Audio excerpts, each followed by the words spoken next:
With the heavy lore releases of Enkanomiya, we get more and more pieces of the puzzle in regard to Genshin Impact's timeline and world building. But even with this copious amount of lore, two characters still remain an utmost mystery in the grand scheme of the plot. So today, I want to discuss the first half of the Travelers and their journey across Teyvat. Specifically, Lumine's journey before and after the Cataclysm 500 years ago. Disclaimer: this is just a compilation of personal theories and speculations. I just wanted to talk about this and create a pseudo-timeline because Enkanomiya lore has opened up a lot of potential in Teyvat's world building. Also again, I'll be referring to Lumine as my Abyss sibling. Let's begin. When Aether and Lumine left their homeland, it was on the brink of destruction. In that world, humankind was trying to preserve a doomed world that was fated to be destroyed, and that world was Lumine and Aether's only home. This world was at the brink of extinction. Aether and Lumine were both told to bear a golden heart when traveling, which reflects well in how they talk to others, both as the Abyss sibling and as the Traveler. People naturally gravitate towards Aether's personality as being friendly and helpful, and I don't doubt Lumine also went through the same when she was still new to Teyvat. Aether and Lumine landed to Teyvat as stars. Lumine wakes up and befriends the people of Khaenri'ah and becomes an honorary guest, much like Aether's connections to Mondstadt. There have been no concrete evidence as to where the Traveler first dropped. Some people were speculating that it's Starfell Valley due to its history and proximity to Mondstadt, but your guess is as good as mine. But what I do speculate is that Lumine's connections are strongest in Khaenri'ah as opposed to other nations. Khaenri'ah is an underground civilization by this time, presumably in the Dark Sea as well, like Bakyakoku. It's less likely that Lumine and Aether dropped headfirst into the civilization as opposed to dropping in the surface world first. So they may have first dropped in Mondstadt, which ties in with the Starfell Lake lore. A poem says that a star once fell to the earth, forming this lake. But other tales say that even the stars that shine as bright as the Anemo Archon's eyes will fall into this lake. There have been hints that Khaenri'ah has the closest ties with Mondstadt, specifically that Kaya was left behind by his father in Mondstadt, and that most of the characters that we know that have Khaenri'ah ties are from the Mondstadt category. Geographically, we also have the Spiral Abyss in Mondstadt, which is a direct portal, and with Mondstadt being a coastal region, it can have connections to the Dark Sea, much like Inazuma and Byakuyakoku. But regardless of where they dropped first, Lumine eventually goes to Khaenri'ah. Lumine assumes the role of the errand girl and befriends their people. Lumine and Aether were told to enter the world with kindness in their hearts, and at this time, Lumine is traveling alone without her brother since Aether is still in the rock. I actually think that Lumine's past benevolence to Khaenri'ah reflects a lot in her present status as a princess. The Abyss Order highly respects her, and even Dainsleif says that she's a dear companion of his before their falling out. I don't think Lumine rules through fear when speaking through the Abyss Order, simply because one of the reasons she hated Dainsleif was because he failed to protect his people. People that Lumine would have known before the Cataclysm, and people that she would have considered family at the time. Lumine having close ties to the Eclipse dynasty itself may have contributed to her sudden appearance as the princess. According to Kaya and Venti, the princess title wasn't one they were familiar with, so it's possible that Lumine went so far into hiding or that her promotion was recent. Another reason I believe Lumine has personal connections with the dead civilization is because of her skill set. We see that she can control or manipulate the Ruin Guards to be her personal form of transportation. She's also personally capable of traveling to the Abyss through the portal, something that Aether can't do because he phased through upon contact. Also, something I want to point out is that if Lumine had extensive knowledge about Khaenri'ah, I think she'd be acquainted at the very least with Rhyndaughtr and Piero. Assuming that she is Khaenri'ah's errand girl, Lumine's presence in Khaenri'ah would be at the same caliber as Aether's in Teyvat, so it's possible she'll immediately be known for her outlandish origins. The Eclipse dynasty could have been interested in her and helped her as a compensation for her services, or may have also been using her for their overall plans of conquering Teyvat. We wouldn't know. But Lumine's existence would have caught the eye of Rhyndaughtr, much like Albedo found interest in Aether for his knowledge of other distant worlds. I don't think they'd be at the same friendship as the other two, given Rhyndaughr's personality, but since this is before the Cataclysm, we can't be quite sure. I also believe that Lumine had close intelligence with Khaenri'ah's inner workings before the Cataclysm, like the pursuit of the book before the sun and moon and the mass conquering of Teyvat. Will she have direct control in the past? No, it might just be like how Aether has close connections to important figureheads in Teyvat like the Liyue or the Knights of Avonius. So now that brings me to the important diversions in this timeline. We know that she finds the truth of the world at the end of her journey, but that doesn't immediately mean she finds the Cataclysm. It is possible she journeyed with Dainsleif before the Cataclysm happened, and that Dainsleif was her personal bodyguard, but that has a lot of connotations in the plot. For example, that's to assume Lumine didn't lose her powers, because if she did and she didn't journey around Teyvat after the Cataclysm, how did she get them back? Also, why would Dane be punished for his sins if he didn't have anything to do with Conria's fault directly? In this timeline, Dainsleif is still known as the Twilight Sword and would have spent his time helping Lumine. On a side note, there would be no reason for Lumine to hate Dainsleif if she knew that he was with her the entire time. So I propose this timeline instead. The fall of Conria happens first, and Lumine finds Dainsleif after she wakes up. Her journey around Teyvat will be the same recovery of power, just like Aether, where she finds the statues of the Seven. However, just like her brother, she'd slowly regain memories of the past by exploring Teyvat. This is where she finds Enkanomiya or the other civilizations. The more she begins exploring lost history or even meeting the Archons, Adepti, and other mythical creatures, the more she finds out about the Cataclysm and what truly happened. Much like Aether, she uncovers the past of Teyvat and its history with Phanes and the Four Shades. Her final destination is Conria and the Abyss. There she, along with Dainsleif, finds out about the history of the Cataclysm. She finds out about Dainsleif's curse of immortality, and her journey ends with a big revelation of her travel companion. This is where they part ways and where Lumine formally becomes a member of the Abyss. It's unknown what's the time gap between Aether and Lumine waking up.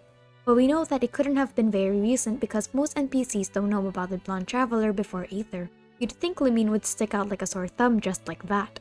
But let me dissect what I just said. First is that Lumine witnesses the Cataclysm because she's in Conria for the duration of her stay in Teyvat.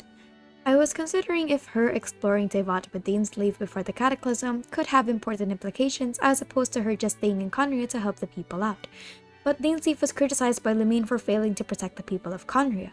If Lumine knew that Dainsleif was journeying with her before the Cataclysm itself, this quote loses significant meaning. Also, Lumine needed to have been in close proximity to Aether during this time to wake him up, and to even have knowledge that he's not awake in the first place. So then we cut to the Sustainer of Heavenly Principles and the imprisonment of the twins. With the new Enkanomiya lore, it's possible that the Sustainer saw the twins as a threat to Teyvat overall because they were Outlanders. As Enjo mentioned, Celestia themselves weren't from Teyvat natively. By extension, the twins could have been seen as a threat to Celestia's rule because they were also beings from another world. In the book known as Before the Sun and Moon, there came another throne that descended to the heavens, and the primordial one, Phanes, engaged in a war with them. Whatever the second throne was fighting for, we know that their defeat caused the old ancestors to delve back into the ruins. This could be mirrored with how the Sustainer stopped the twins. The mention of arrogation of mankind is a reference to Conria's history as an ancient civilization, and the twins, being celestial outlanders from another world, would have been seen as a threat to Teyvat's heavenly principles simply because they don't exist in Celestia's world. It's not sure if her stasis was the same as the Traveler's, but we will assume that it is because there's no reason for the unknown god to change her approach. So next is that she wakes up somewhere in Teyvat. It's unknown where she'd wake up and how long before she'd meet Dainsleif again. There are several hints of Lumine's personality as told from Dainsleif's perspective. When you meet Dainsleif in 1.3, he tells you of old memories that he had with his travel companion. We learn that Lumine's views on gods are quite passive-aggressive. Lumine viewed the gods as nothing short of indifferent. Gods don't really care about those with a vision and those who don't. Lumine also believed that humanity working together against a greater threat is the key to solving the world's transgressions. In her journey with Dainsleif, we know that Dane was her primary source of cultural history. An example of this was when he told her stories of Andreas, but it seems that Lumine is leading most of the journey, as stated by Dainsleif that she was the one who brought him to Old Mondstadt. Lumine's travels would give her a new perspective in the world outside of Conria, and would have taught her of the different partings in history. The first time that Dainsleif went to Old Mondstadt ruins, the Valen had yet to fall, so it's safe to assume the first time he found the lair was pre-Cataclysm. But Dainsleif also said that Lumine took him to Old Mondstadt, and the last time, there wasn't much of a difference as to present-day Storm Terror's lair. meaning their journey was somewhat in the recent years after the cataclysm if there hasn't been any massive changes to the location. This journey could have also been Lumine's way of getting back her powers. The statues of the Seven still would have been intact, but I don't think Lumine would actively seek the Archons like Aether. From her perspective, assuming that she did spend time in Khaenri'ah, the gods basically murdered the old civilization. Yes, there were some people that probably deserved it like the higher-ups, but Khaenri'ah most likely had civilians and citizens that had nothing to do with the Celestia-Khaenri'ah conflict. I feel like that's Lumine's biggest anger towards Celestia, and in turn, Dainsleif. She finds out about the truth of the world and how Celestia tried to cover their sins. She regains all of her powers, but she finds the truth of the Abyss and what really happened in the past.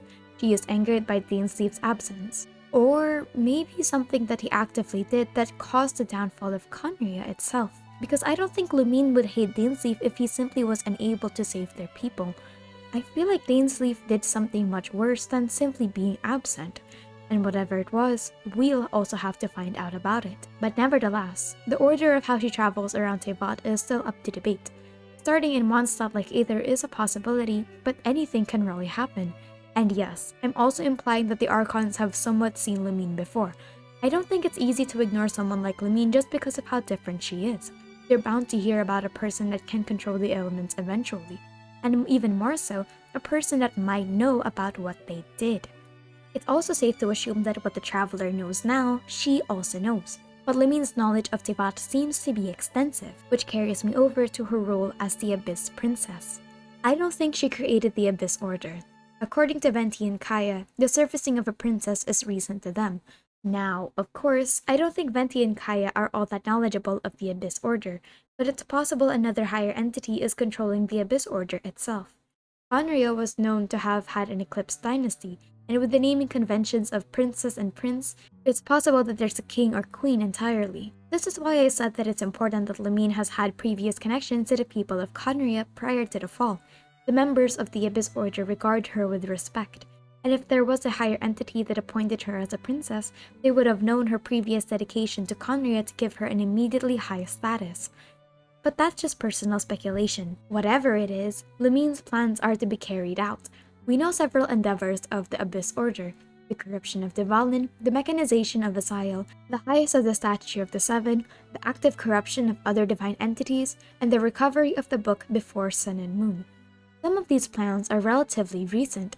For example, the mechanization of Asile had to have happened after the Liyue Archon quest because Asile is no longer sealed thanks to the Fatui breaking the restraints. The active corruption of Andrius is something we saw in the Archon quest as well, meaning the Abyss haven't abandoned their plans of weaponizing divine entities. But some of these plans are actually ancient. We know that the recovery of the book before Sun and Moon predated the world quest with Enjo. Khaenri'ah itself already tried to steal the book for themselves, which led to the betrayal of another Byakuya-Koku citizen. Additionally, the highest of the Statue of the Seven is such a distant memory that barely anyone in the church knows about it. If Lumine has been the one spearheading these operations, especially since the Abyss Mages and Heralds answered to her directly, then that means she's using intel from both the past and the present. Again, she did journey through the world once already, and with the surveillance of the Abyss Order, she'd be kept updated with what's happening in Teyvat. It's possible that she also knows the truth about Celestia, which is why she's actively looking for the book. In the Archon Quest 1.4, she stated that she wants to topple the Divine Thrones in Celestia, and in the book itself, there are mentions of Divine Thrones descending to this world. As for her plans in the future, it is possible that the Abyss will ally with the Fatui. Granted, the Abyss Order wouldn't like to fight alongside the Cryo-Archon, especially if she was associated with the Cataclysm, but with how the Tsaritsa also regard Celestia, it's in their best interests to ally themselves with each other. But with all of that, it's unknown where her journey would take her. Lumine is a character raised and born from destruction. From the very beginning, the twins had been at war with destiny, so only time will tell if Aether does join her eventually in her fight against Celestia. But yes, that's Lumine's journey analyzed and theorized. I was considering the alternative timeline where the journey happened before the Cataclysm, but there were just too many holes. On a side note, I am hoping for a new Archon quest where we will find out more about Lumine's past. But that's a big stretch given we still need to go back to Inazuma to finish the Gnosis Crisis. Anyway, my name is Aster and thank you for chilling with me.